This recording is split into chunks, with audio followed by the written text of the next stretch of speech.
The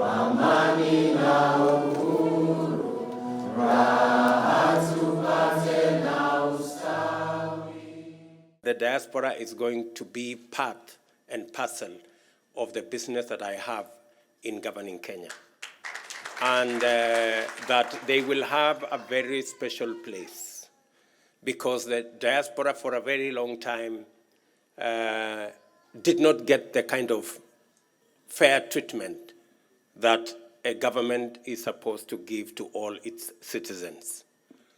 I am aware that in many of the engagements that I had with members of our community, our Kenyan community across the globe, that they wanted government to do more and government to be more responsive and government to offer better service.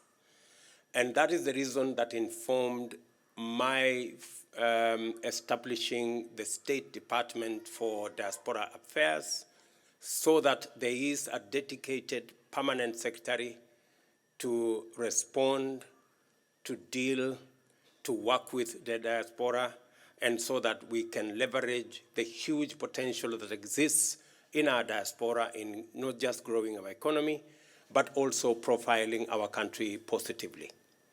I want to commend all of you, Kenyans in the diaspora, for being the true ambassadors of our country. You have,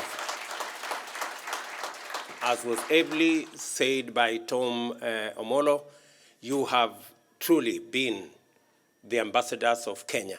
And Kenya is known for what it is, a country rich in culture, but also very warm people. We would want to review, as the PS has said, the diaspora policy. And we are expecting you guys in the diaspora to help us with ideas, to contribute your thoughts on how best you think as a country we can take advantage of the opportunities that exist in Kenya and also take advantage of the opportunities that are available globally.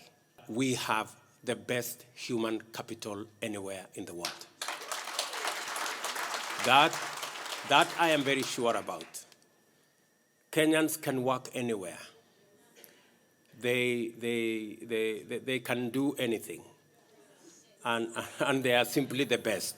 We must leverage, and it is my intention that we will leverage on our human capital to serve ourselves, to serve the world, and to make sure that Kenya shines.